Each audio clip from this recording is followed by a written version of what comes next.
고린도전서 7장 1절에서부터 17절 말씀 읽겠습니다. 너희가 쓴 문제에 대하여 말하면 남자가 여자를 가까이 아니함이 좋으나 음행을 피하기 위하여 남자마다 자기 아내를 두고 여자마다 자기 남편을 두라. 남편은 그 아내에 대한 의무를 다하고 아내도 그 남편에게 그렇게 할지라. 아내는 자기 몸을 주장하지 못하고 오직 그 남편이 하며 남편도 그와 같이 자기 몸을 주장하지 못하고 오직 그 아내가 하나니 서로 분방하지 말라. 다만 기도할 틈을 얻기 위하여 합의상 얼마 동안은 하되 다시 합하라. 이는 너희가 절제 못함으로 말미암아 사탄이 너희를 시험하지 못하게 하려 함이라. 그러나 내가 이 말은 함은 허락이요 명령은 아니니라. 나는 모든 사람이 나와 같기를 원하노라. 그러나 각각 하나님께 받은 자기의 은사가 있으니 이 사람은 이러하고 저 사람은 저러하니라. 내가 결혼하지 아니한 자들과 과부들에게 이르노니 나와 같이 그냥 지내는 것이 좋으니라. 만일 절제할 수 없거든 결혼하라. 정욕이 불같이 타는 것보다 결혼하는 것이 나으니라.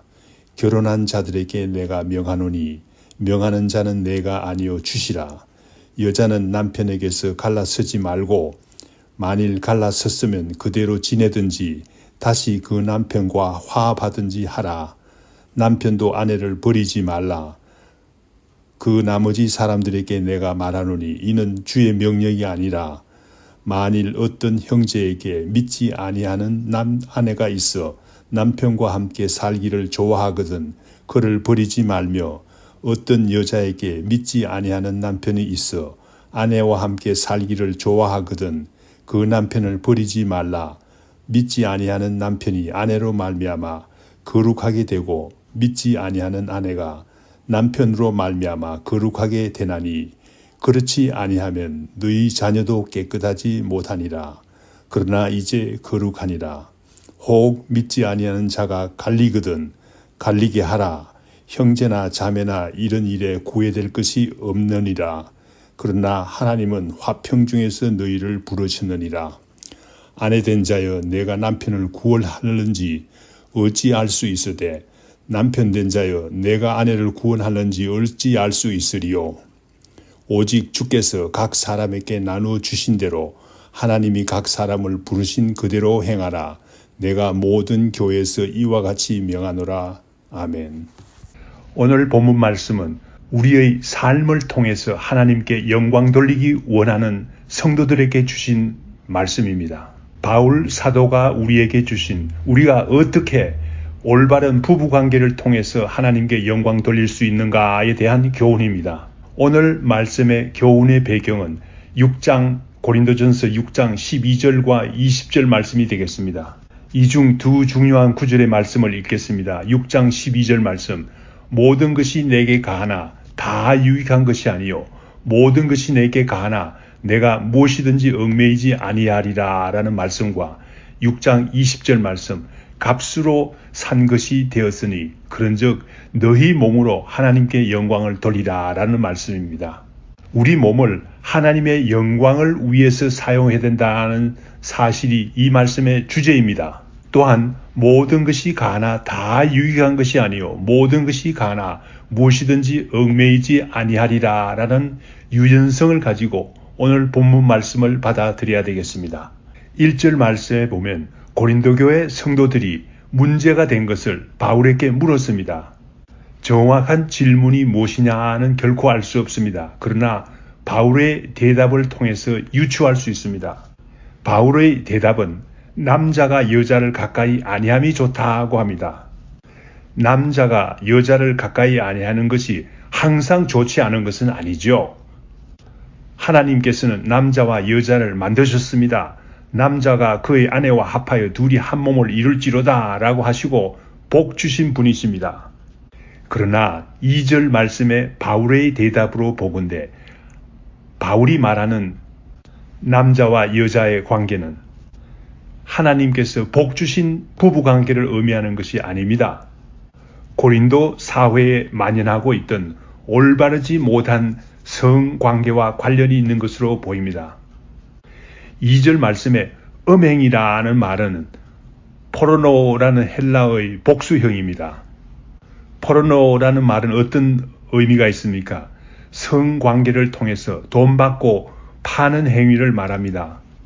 현대 영어의 포르노가 바로 이 말에서 나왔습니다. 오늘의 본문 말씀의 배경이 되는 고린도전서 6장 16절에서 17절 말씀에 봐도 그렇습니다. 창녀와 합하는 자는 그와 한 몸인 줄을 알지 못하느냐. 음행을 피하라는 말씀을 보더라도 분명히 정상적인 부부관계를 이야기하고 있지 않습니다. 매춘 행위와 같은 올바르지 못한 성관계를 말하고 있음이 분명합니다. 고린도전서 5장 1절 말씀에 보면 너희 중에 심지어 음행이 있다 함을 들으니 그런 음행은 이방인 중에서도 없는 것이라 라고 말했습니다. 누가 그 아버지의 아내를 취하였다 하는도다 라는 말씀에서도 불법적이요 비도덕적인 성 문제가 고린도 교회에 깊이 침투한 사실을 알 수 있습니다. 그러므로 오늘 본문 말씀은 최소한도 창세기 2장에서 나오는 하나님께서 창조하신 아름다운 부부관계를 이야기하는 것이 아님을 알 수 있습니다. 이와 같이 본문 말씀 1절에서부터 6절 말씀에서 사도 바울은 말합니다. 남자가 여자를 가까이 아니함이 좋으니 라는 말은 비도덕적이요 불법적이요 비성경적인 성관계를 말하고 있습니다. 그러나 사람은 하나님께서 창조하실 때부터 남자는 여자를 좋아하고 여자는 남자를 그리워하게 만드셨습니다. 그러므로 성적인 욕구가 늘 있어서 유혹이 있기에 마련이죠. 그러므로 본능적인 성적인 욕구가 음행이 되지 않도록 하기 위해서 정상적이고 성경적인 부부관계를 통해서 그 욕구를 다스리라는 말씀입니다. 2절 말씀이 바로 그 말씀이죠. 음행을 피하기 위하여 남자마다 자기 아내를 두고 여자마다 자기 남편을 두라라는 말씀입니다. 3절에서 5절 말씀도 같은 맥락에서 해석해야 되겠습니다. 성적인 욕구가 일어날 때에 남편과 아내가 서로 만족시켜주는 것이 남편과 아내의 각각의 의무라고 바울은 규정하고 있습니다. 복음을 위해서 독신의 삶을 살고 있는 분이 사도 바울입니다. 그런데 이러한 분이 어떻게 이렇게 깊은 관계를 이해했을까요? 오로지 성령님의 깨우쳐 주심이 없이는 알기 어려운 말씀이라고 생각합니다. 4절 말씀에서 바울은 한 걸음 더 나아가서 아내는 자기 몸을 주장하지 못하고 오직 그 남편이 하며 남편도 그와 같이 자기 몸을 주장하지 못하고 오직 그 아내가 하나니라고 가르치고 있습니다. 이 말씀은 남성 위주의 고대 인간 사회에서 가히 혁명적인 발언이라고 생각할 수 있습니다. 남녀 평등 사상이 강하게 나타나고 있음을 알 수 있습니다. 5절 말씀에 나오는 부부 사이에 분방하는 이유도 여러 가지가 있지요. 다툼으로도 일어날 수 있고 정말로 기도할 틈을 얻기 위해서 따로 떨어질 경우도 있습니다. 그러나 중요한 것은 서로 합의하에, 즉 다시 말하면 서로 대화하는 가운데 분방할 수 있다고 합니다. 그러나 분방을 너무 오래 하지 말라고 권고하고 있습니다. 부부 사이에 대화가 없고 무기한 분방을 하다 보면 사탄의 시험으로 음행을 범할 수밖에 없다는 말입니다. 얼마나 실제적인 권고입니까? 이 권고는 부부 사이의 자세한 부분까지 통찰한 사도 바울의 실제적인 권고라고 할 수 있습니다. 독신의 삶을 살고 있는 바울의 말이라고 보기에는 믿기 어려운 놀라운 말씀입니다. 그러나 성령님의 인도하심을 받는 사도 바울은 이 모든 것을 깨달을 수 있었던 것입니다. 또한 3절에서 5절 말씀에서 바울이 권고하는 말씀은 허락이요 명령이 아님을 부연하고 있습니다. 6절 말씀에서 고린도전서 6장 12절 말씀을 상기하라는 말이죠. 모든 것이 가하나 다 유익한 것이 아니요 모든 것이 가하나 모든 것에 무엇이든지 얽매이지 아니하리라 라는 유연성을 발휘하라는 말씀이 아니겠습니까? 바울은 7절에서 9절 말씀에서 독신 생활의 유익한 점에 대해서 말하고 있습니다. 독신 생활을 통해서도 하나님께 영광을 돌릴 수 있다는 말이 아니겠습니까? 7절 말씀은 자기 자신을 변호하는 말씀이기도 합니다. 자기 자신과 같이 독신 생활을 하는 사람들에게 격려의 말씀이 되기도 하는 말씀입니다. 모든 사람이 나와 같기를 원하노라는 말에서 사도 바울의 확신이 나타나고 있습니다. 복음을 위한 자기 자신의 독신 생활은 결코 어떤 사람이 생각하는 바와 같이 결핍된 생활이 아니라, 외로운 생활이 아니라, 자기 자신이 결코 부끄러워하는 삶도 아니라고 분명히 밝히는 것을 알 수 있습니다. 나아가서 다른 사람들에게 자신 있게 권고하는 삶임을 알 수 있습니다. 독신 생활의 유익한 점을 이야기하고 있습니다. 그러나 7절 하반절 말씀에서 사람은 하나님께 받은 은사가 있기 때문에 자신의 은사를 돌보아야 된다고 유연한 권고를 하고 있습니다. 8절, 9절 말씀은 같은 맥락에서 결혼하지 않은 과부들에게 주는 교훈입니다. 당시 고대 사회에서는 수많은 과부들이 있었을 것입니다. 전쟁으로 인해 남자들이 수명이 짧았을 줄 믿습니다. 그러한 가운데 살고 있는 과부들을 향해서 독신 생활이 좋다는 사실을 이야기하고 있습니다. 독신으로 지내는 것이 좋다고 말하는 것입니다.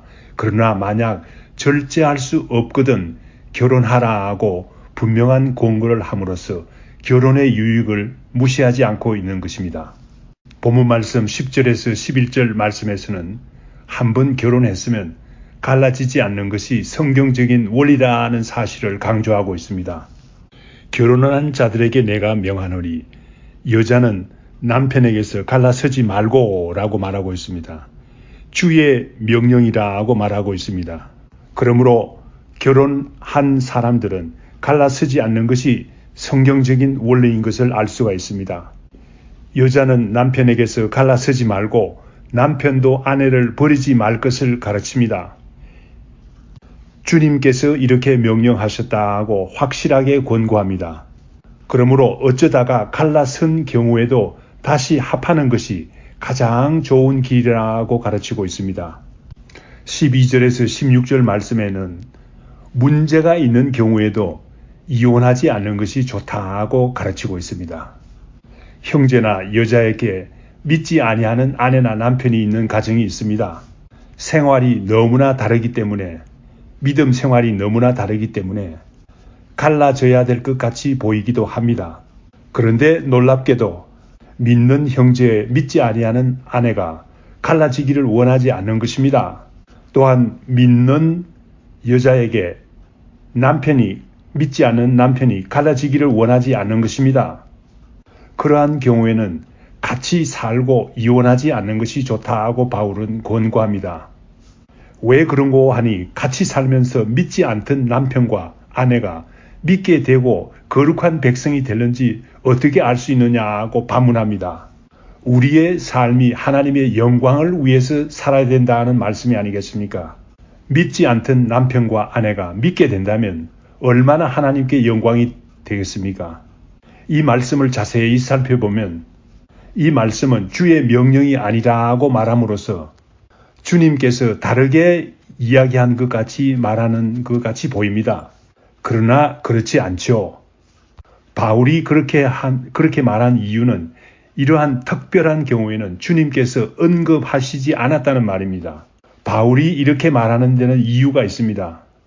우리 주님께서는 혹 믿지 아니하는 자가 갈라지기 원하거든 갈리게 하라고 말씀하셨기 때문입니다. 주님께서 이렇게 말씀하신 이유는 믿지 아니하는 남편이나 아내가 갈리기 원하면 그렇게 하라는 말이 아니겠습니까? 만약에 갈리기 원하지 않는다면 주님께서도 같은 권고를 주셨을 줄 믿습니다. 우리가 읽지는 않았지만 오늘 본문 말씀 고린도전서 7장 25절에서 40절 말씀에서는 독신 생활의 유익한 점을 강조하고 있습니다. 25절, 26절에서는 결혼하지 않은 처녀들에게 먼저 바울은 권고합니다. 결혼하지 않고 그냥 지내는 것이 유익하다고 합니다. 왜 그렇습니까? 임박한 환난이 있기 때문입니다. 말세에 있을 임박한 환난이 있기 때문입니다. 오늘날에도 적용될 수 있는 말이 아니겠습니까? 우리가 말세지말에 살고 있다는 사실을 안다면, 임박한 환란이 있다는 사실을 안다면 그냥 지나는 것도 유익하다는 바울의 말씀을 이해할 수 있습니다. 27절에서 31절에서는 시집 장가 가도 죄 짓는 것이 아니로되 말세에는 가정이 있으면 불리한 점이 많다고 합니다. 말세에 믿지 아니하는 아내에게 매임으로 인해서 얼마나 어려운 일이 많겠습니까? 아내에게 매인 사람은 놓일 수 없기 때문입니다. 그러므로 아내 있는 자들은, 믿지 않은 아내들이 있는 자들은 말세지말에는 아내 없는 자들과 같이 행하는 것이 유익하다고 합니다. 믿지 아니하는 아내가 있어 어렵다고 울지 않는 것이 좋다는 말입니다. 그러므로 결국 독신 생활이 얼마나 유익하다고 말하고 있는 것입니다. 32절, 35절에서는 장가가지 않은 자와 시집가지 않은 자들의 유익한 점을 말하고 있습니다. 장가가지 않은 자와 시집가지 않은 자들은 먼저 주의 일을 염려하기 때문입니다. 어찌하여 내가 주를 기쁘시게 할 수 있을까라고 늘 생각할 수 있게 됩니다. 또한 주의 일을 염려해서 몸과 마음을 다 거룩하게 하려고 노력할 수가 있게 되는 것입니다. 그러므로 장가가지 않은 자와 시집가지 않은 자가 유익한 점이 많다고 말하는 것입니다. 36절, 38절에 나오는 개역 개정판에서 약혼녀로 번역된 단어는 처녀딸로도 번역할 수 있습니다. 만약 처녀딸이 있다면 결혼시키는 것도 좋은 일이지만은 본인의 마음이 그렇게 원하지 않고 결혼하지 원하지 않는다면 결혼시키지 않는 것도 좋은 일이라고 말하고 있습니다. 바울은 말하기를 사실상 결혼시키지 않는 것이 더 잘하는 일이라고 바울은 말하고 있습니다. 30절에서 40절 말씀은 어떤 사람이 있습니다. 어떤 여자가 있습니다. 그런데 남편이 죽었습니다. 이런 여자 성도님들에게는 남편이 살아있을 동안에는 매여있는 삶을 살게 되었습니다. 그러나 이제 남편이 죽게 되었습니다. 죽었습니다. 자기 뜻대로 시집갈 수도 있습니다. 그러나 바울의 생각에는 그냥 지내는 것이 더 귀한 일이라고 가르치고 있습니다. 결론적으로 말씀드립니다. 사도 바울은 엄행히 성행하던 고린도 교회에 교훈을 주신 말씀입니다. 고린도 교회와 오늘날 우리가 살고 있는 사회와는 성적으로, 문화적으로 대단히 유사합니다.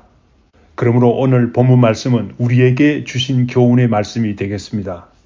먼저 음행으로 빠지지 않도록 해야 되겠습니다. 결혼한 사람들에게는 만족한 결혼 생활을 통해서 배우자가 음행에 빠지지 않도록 노력하라는 말씀이 아니겠습니까?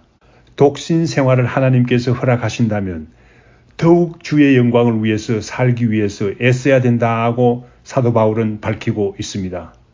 다 같이 기도하겠습니다. 하나님 감사합니다. 구체적이고도 실제적인 교훈을 주신 것 감사합니다. 먼저 경건한 삶을 통해서 하나님께 영광 돌리기를 원하는 마음을 가지고 있습니다.